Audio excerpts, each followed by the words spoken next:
Hi guys and welcome back to TNG Productions. My name is Tom and this is another terrain review video. This time we're looking at the Estun Village set, which is by Warcradle Scenics, and this is designed to be kind of very much a Nordic, Northern realmy, tribal kind of set of terrain that goes really well with a variety of game systems. Now, what I'm going to do in this review is I'm going to give you a brief overview of how it functions. Obviously, it's MDF terrain that is available, and then we'll get a little bit closer and I'll give you my thoughts in terms of pros and cons.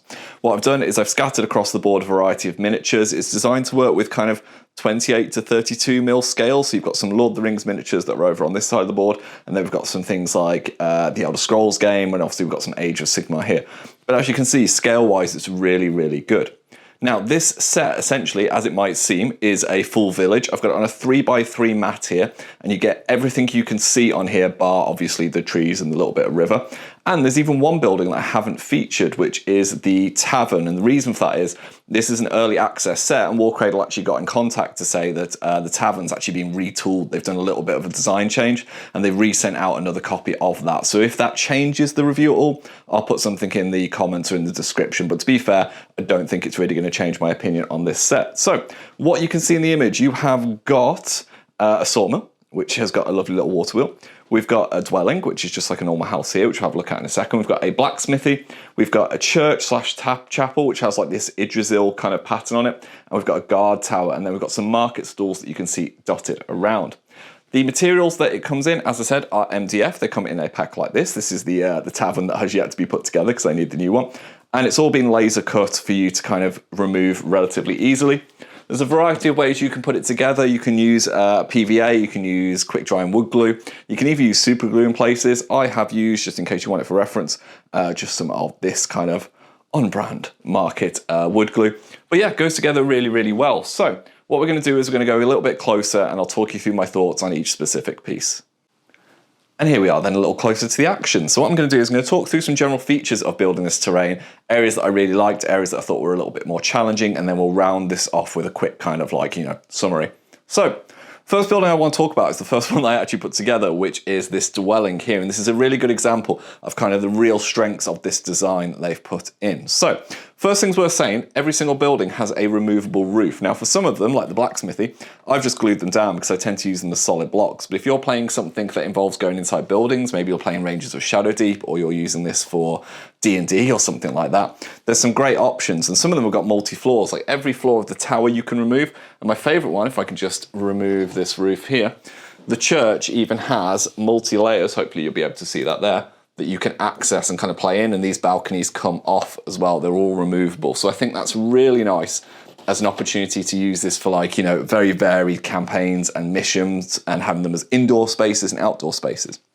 The second thing I really, really like is the etching on the lasers is relatively deep. Now, there were some occasions where they hadn't quite cut through the board and I had to use a sharp knife, but pretty much 99% of the time, it's a real clear design. And that means if you want to go at this with an airbrush or something, it'll hold that detail really well. The other thing which I think I like a lot is the motif of these kind of wooden panels that you can see on the church and you can see in the background on the guard tower. What they've actually done is they've lasered etched where those need to go so you can line them up neatly, and that's because on a building like dwelling here, you can see there's a little bit of overhang to allow the roof to kind of sit in snugly. So you need to make sure that you position that really well. And as you could see there, this terrain is really sturdy. It's once you've glued it, especially if you use wood glue, it's not really going anywhere. Now, another area that I thought was really cute is these little market stalls. If I bring one of them to camera, you can see they're still drying because I've been working on them recently. They're really nice bits of scatter. I think scatter always makes a huge difference. And a lot of these buildings have things that you can put on the inside. So while the dwelling was bare, things like the armory and so the blacksmithy and the sawmill, they have lots of little things like armor stands, or you've got the kind of cutting blade in the sawmill and where the logs would kind of like be fed through. And you can see like the church, as I said, has like pews and things inside and kind of balconies that you can use, and even a pulpit, which is really cute. Now, there are one or two things that I've noticed putting this together that perhaps might persist in a week's time when this goes out for retail. Certain areas that are on the instructions don't actually feature in the finalized product, and I think that's something they're tweaking. I've mentioned it to Warcradle. An example could be this dwelling and the instructions has little dove motifs that you can stick on, like the sawmill does, but unfortunately that wasn't there. And also this little market stall had like a little tabard in the instructions, which didn't quite feature.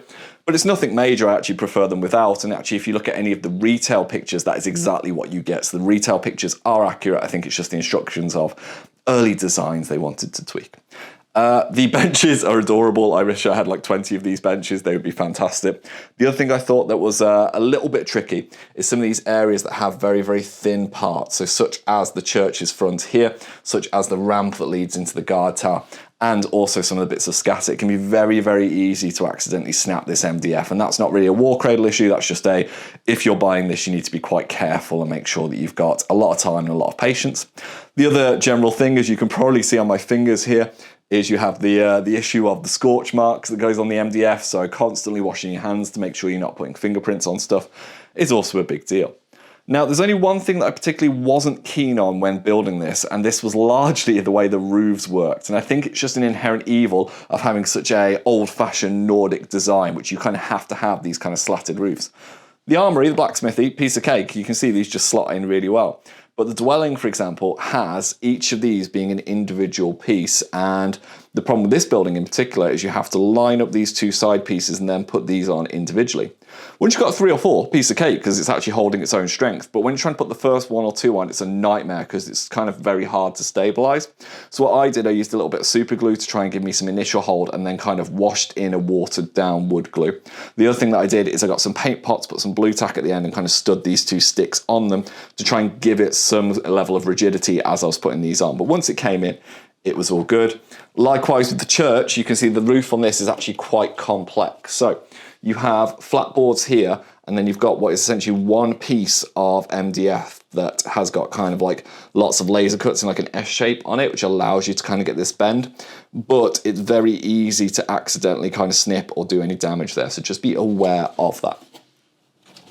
The other thing I'm not particularly keen on, which I think is just, again, a problem in general, but I think Warcradle might want to take some advice on it, is the doorways. Doorways are inherently really difficult with this kind of design. What you tend to do, which most companies use, is a board like this here with a little hole in, and then your doorway has like a little stick that pokes out on top. The doors aren't quite big enough. They kind of tend to fall out a little bit on this design, especially on the church's double doors. So what I've done is I've just glued them in place, or like the guard tower, I've just kind of left them wide open. But it might be something that you need to be aware of should you be putting this in. But I am really kind of nitpicking on these minor details, whereas the actual majority of this terrain is fantastic. And like I said, you can really populate a board for any of these variety of games, and it's really, really thematic. So overall, this set is retailing for £121 RRP, and as I said, goes live in about a week or so on the 25th of June 2022. What do I think compared to some of the other Warcradle Scenics products? Well, I think this is their first kind of foray into going more into a fantasy realm. You know, their sci-fi stuff and their industrial stuff is absolutely stunning. But I think for a first kind of more fantasy-esque piece of terrain, they're beautiful. They're really, really good. Like I said, they're really sturdy. And once you've actually got everything together, despite my nitpicks with little bits of building, like the roof now looks fantastic. The doorways are no issue, no consequence. But the actual beauty of having an ornate pattern on the front of the church here, or having a guard tower that I can literally, if I just move the camera over, if I wanted to, I could take this floor off and just make it a little bit shorter. And it works fantastically well by doing that. So it means that I have many options depending on the games that I'm playing. Obviously, you probably wouldn't even need to use a full amount of this terrain on the board. You think the Tavern as well, which is huge, can have a big footprint. And there's one other product that they've got which goes alongside this, which is the Long Hall, which, is just a massive, as it might be expected, kind of big Viking hall, which has got really big kind of space inside that you can play in, which would be great for some campaigns, or it's just a massive line of sight terrain blocking. I think that one's RRPing for £55 when it comes out.